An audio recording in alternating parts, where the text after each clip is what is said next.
Yeah. Yeah.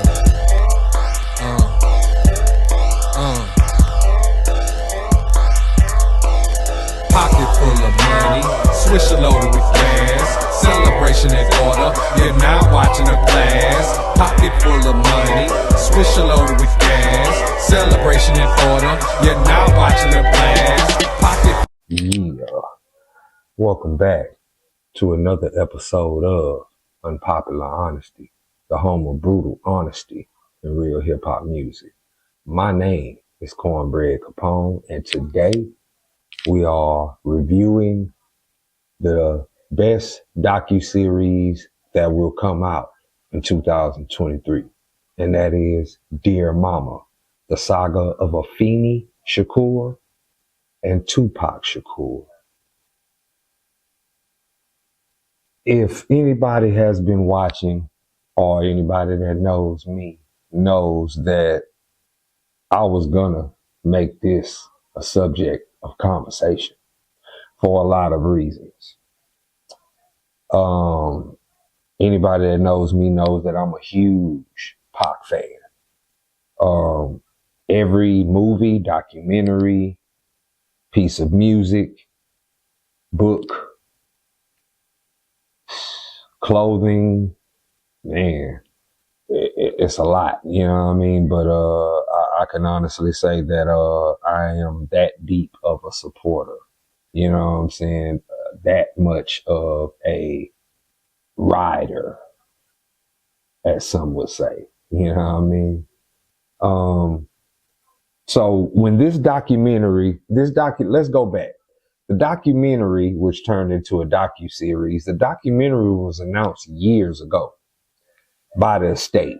This was when Afeni Shakur was still alive, and Antoine Fuqua, the director of Training Day, was originally supposed to do the documentary. Then you didn't hear nothing about it. Then you started to hear about the biopic because of the success of Straight Outta Compton and the mention or the feature of Tupac in that film made a lot of people say, okay, well, Tupac biopic must be next. It was next, and it should have been the most important biopic of this generation, of our time. But what it ended up being was a haphazard. It ended up being trash. It ended up being not beneficial to his life and legacy. When I saw the movie, I actually saw that film in theaters, and I'm embarrassed to say that, but when I walked out of that theater, I was upset because I felt like somebody just, put something together to grab some money, as opposed to doing something that will preserve the life and legacy of the greatest rapper of all time. I felt like biopic wise, he was cheated out of that. So was the Notorious B.I.G. Both of those biopics need to be redone. That's how I feel. Anyway, Afeni Shakur tragically passed away in 2016. And you didn't really hear much of the documentary. And then it was announced, I believe, last year that Alan Hughes was going to do the docuseries.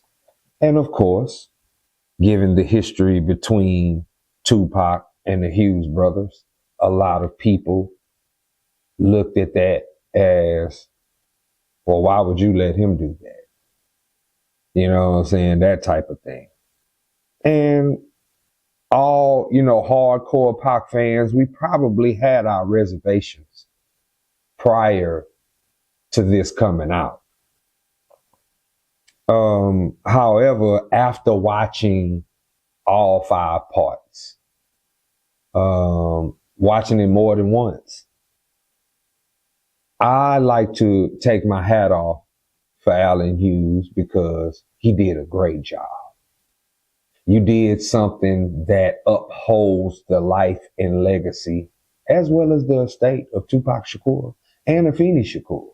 I mean, Dear Mama, the docuseries, if you don't know, has already shattered records, broke records as a network premiere in Hulu's history. It scored a perfect score on Rotten Tomatoes. It's one of the most talked about docuseries to come out this year. And when you watch it, you'll find out why. Because of the way it was done. There have been multiple documentaries that have came out about Tupac. Most of them I own. Some were good, some were not. Out of the best, Thug Angel,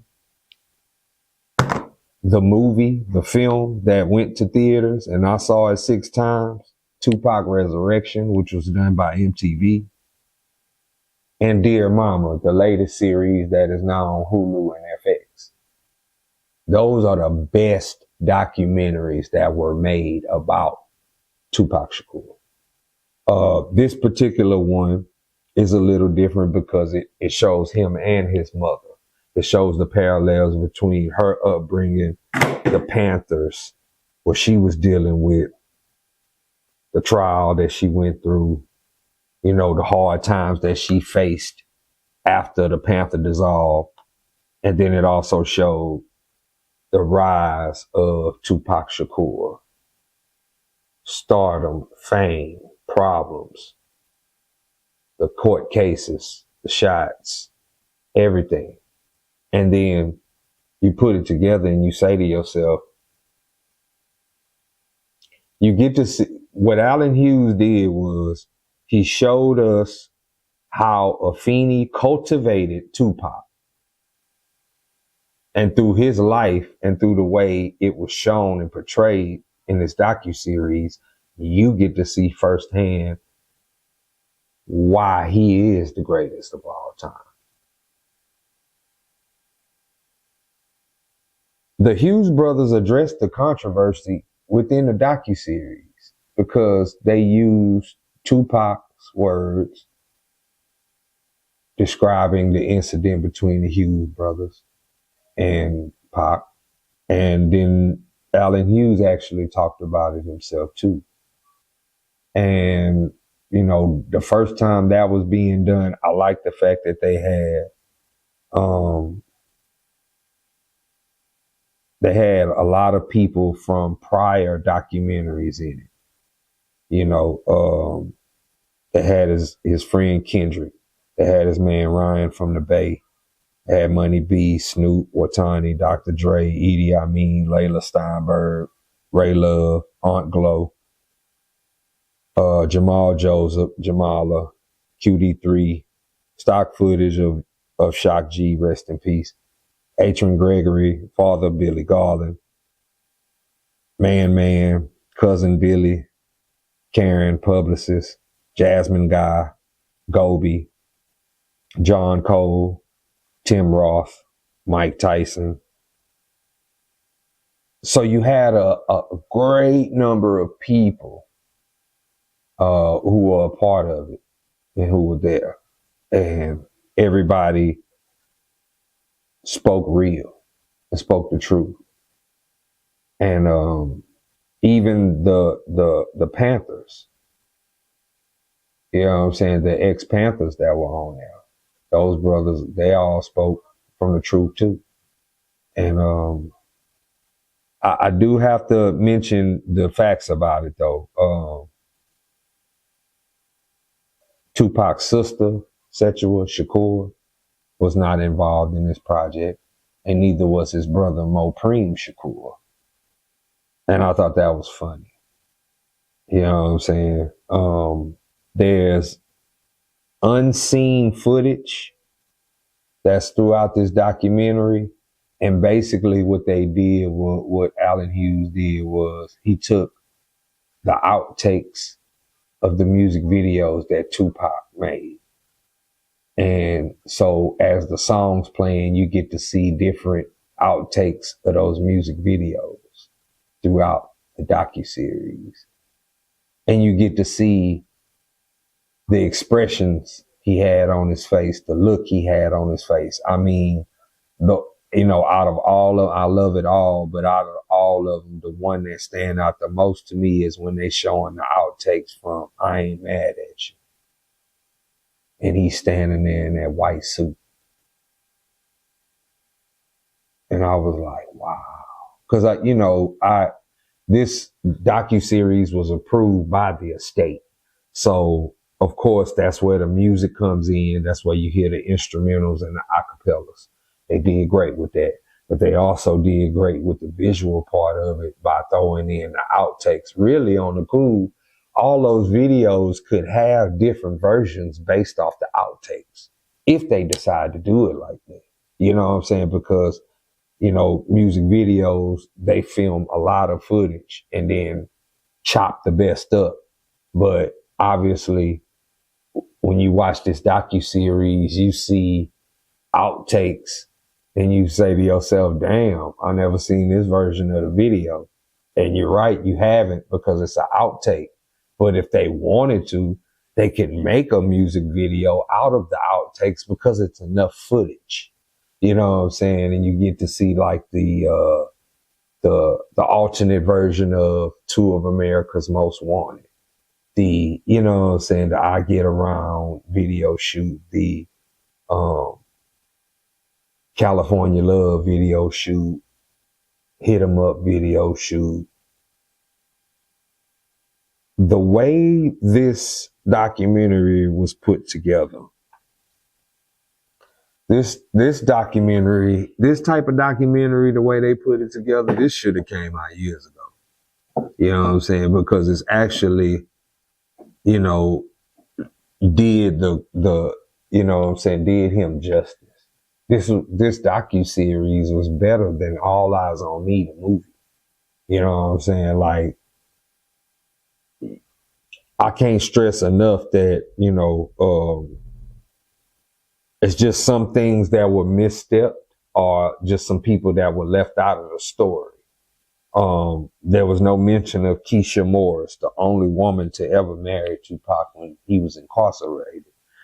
There was certain people that wasn't involved. Maybe they reached out to him and they declined. I don't know. You know what I'm saying? But the last episode, the very last one, was hard for me to watch because, of course, it details the end of Tupac's life. And every time I see that depiction or hear that story, and with this one, they actually showed the footage of the hospital and what was going on outside the hospital after he had passed. And it just took me back to when I was 16 and it actually happened. You know what I'm saying? Like, I remember being devastated. You know what I'm saying? I remember feeling like I had lost a family member. You know what I'm saying? I remember meeting up with the homies and we stood in front of the store. Cause when we was young, we was wild. And we had to stand in front of the store and wait for somebody we thought was cool enough and old enough to purchase our alcohol this particular day. This is Friday, September 13th, 1996. We got us some green. We got us some drink. And we got tore up like we lost a brother. And the next night when we were in a party and they played his music, that feeling, that was, ooh, that feeling was something else. I couldn't describe it. You know what I'm saying? Because the next night it was like, okay, we chilled last night. We ain't do nothing. But we gonna do something tonight. You know what I mean? And we ended up going to a party, and the DJ played Life Goes On. It just didn't even, like, when it came on, everybody was kind of just on the wall. Wasn't nobody dancing, wasn't nobody bobbing their head, wasn't nobody throwing up a peace sign or gesturing or anything. Everybody was just kind of on the wall, like kind of froze, like, because, it was different when you played it and he was alive. But being 24 hours after he passed away and you hear that in a party, ooh, it was cold. It was cold than a motherfucker to hear that. You know what I'm saying? And you like, damn, like he's gone. You know what I'm saying? Like he is gone. Like he is no longer with us anymore. It fucked us up. You know what I'm saying? It tore us up. And of course they have to talk about that because that's the end. And then, of course, they talk about what happened after. And I just hope people see that and recognize the greatness and the tragedy within the story. His mother continued to uphold his legacy. She had to sue to get the rights of that music back.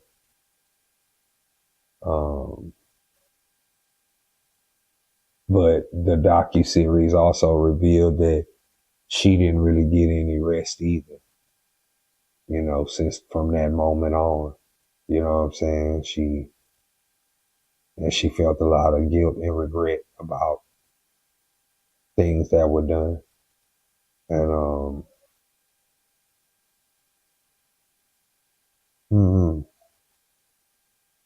I do know that the legacy that he left behind and she left behind will never be forgotten because it's history. It has become history. And that's why this docuseries is so important. You know what I'm saying? So for people out there who have not watched it, who have not sat down and watched it, I urge you to get on Hulu or get on FX and watch Dear Mama, all 5 parts of the docuseries. It is the best docuseries that will come out this year. I like to thank Alan Hughes, all the producers, anybody who had anything to do with creating that docuseries.